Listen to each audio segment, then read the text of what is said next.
ویسے تو یہ مسجد تعمیراتی حسن کا شاہکار ہے، لیکن اس کی ایک خاصیت یہ بھی ہے کہ اس کی چنائی میں سیمنٹ اور سریا بالکل استعمال نہیں کیا گیا۔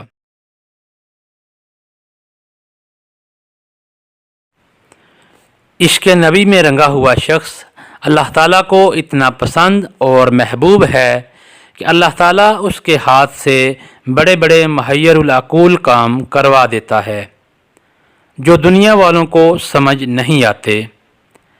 ایسے ہی ایک درویش صفت انسان جو پیشے کے لحاظ سے تو آنکھوں کے ڈاکٹر ہیں، لیکن اللہ تعالیٰ نے ان کے ہاتھ سے ایک ایسی مسجد تعمیر کروائی جس کے تعمیراتی معیار اور خوبصورتی کو دیکھ کر بڑے بڑے ماہرین تعمیرات ورطۂ حیرت میں پڑ گئے۔ ان کا نام نامی الحاج ڈاکٹر حافظ محمد فرخ حفیظ ہے اور یہ قدر شریف سے ہیں۔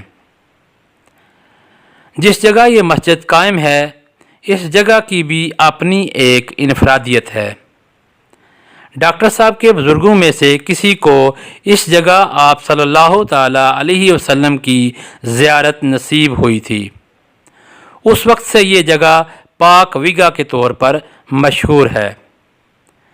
مسجد کی تعمیر کا آغاز مارچ 2001 کو ہوا۔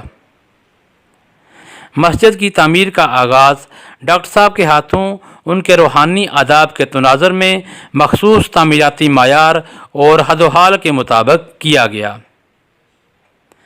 ابتدا میں 2 معروف ماہرین تعمیرات کی خدمات حاصل کی گئیں۔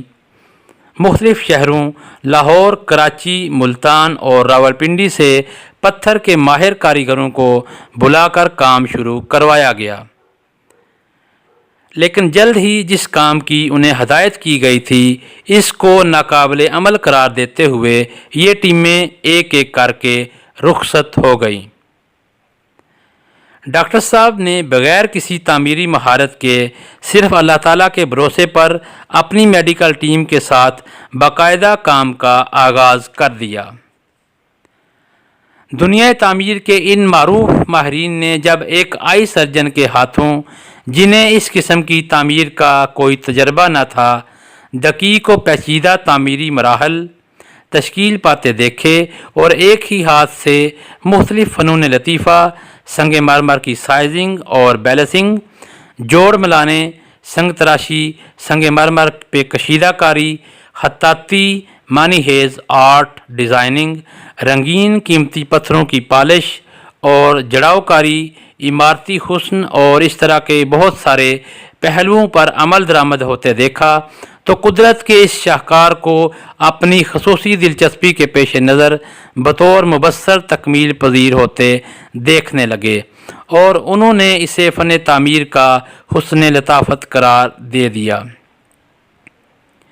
ناتجربہ کاری ہونے کے باوجود اس عمارت کا کام نہایت نفاست اور پائیداری سے کیا گیا، جو 21 سال گزرنے کے باوجود ابھی تک جاری ہے۔ ویسے تو یہ مسجد تعمیراتی حسن کا شاہکار ہے، لیکن اس کی ایک خاصیت یہ بھی ہے کہ اس کی چنائی میں سیمنٹ اور سریا بالکل استعمال نہیں کیا گیا، بلکہ اس کی جگہ چنائی میں سیمنٹ کے طور پر چونے کی کریم، پسے کنکر اور پسی ہوئی اینٹ کے اجزاء شامل کیے گئے۔ اس مکسچر کی عمر 1000 سال تک ہوتی ہے۔ فنی تخلیق اور آرٹ ڈیزائننگ تنہا ڈاکٹر صاحب نے براہ راست اپنے ہاتھوں سے کی۔ ڈاکٹر صاحب نے سنگ مرمر پر 8 مختلف رسم الخط میں لکھا۔ مسجد کے محراب کے ساتھ ایک جگہ ڈاکٹر صاحب نے رحمت للعالمین لکھا۔ اللہ تعالیٰ کو یہ ادا اتنی پسند آئی کہ جس جگہ رحمت للعالمین لکھا گیا اس کے ٹھیک اوپر اللہ تعالیٰ کی قدرت سے پتھر میں اسم محمد لکھا ہوا ظاہر ہوا۔ سائے میں تمہارے ہیں قسمت یہ ہماری ہے، قربان دل و جاں ہیں کیا شان تمہاری ہے، کیا پیش کروں آقا کیا چیز ہماری ہے، یہ دل بھی تمہارا ہے یہ جاں بھی تمہاری ہے۔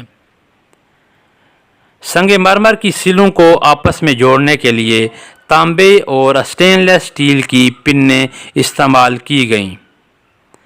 گنبد اور میناروں کے کلش اسٹینلیس اسٹیل اور پیتل سے بنائے گئے، جن پر ٹائٹینیم کی سنہری تہ چڑھائی گئی۔ سنگ مرمر خیبر پختونخوا کے قبائلی علاقہ جات سے حاصل کیا گیا۔ اینٹیں مقامی اور روایتی بٹو سے خصوصی طور پر تیار کروائی گئیں۔ چونا چکوال کے ملحقہ علاقہ جات سے حاصل کیا گیا۔ روڈ کنکر دریائے چناب کی تہ اور اس کے کناروں پر مخصوص علاقوں سے حاصل کیا گیا۔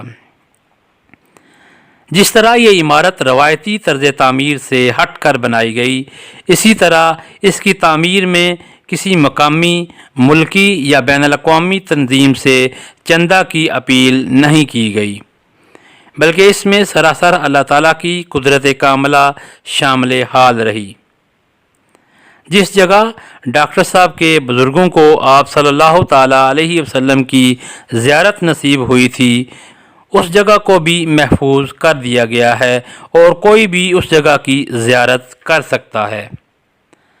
اللہ تعالیٰ سے دعا ہے کہ ڈاکٹر صاحب سمیت جس نے اور جس طرح اس مسجد کی تعمیر میں اپنا حصہ ڈالا، اللہ تعالیٰ اس مسجد کو ان کے لیے توشہ آخرت بنائے اور اجر عظیم عطا فرمائے، آمین۔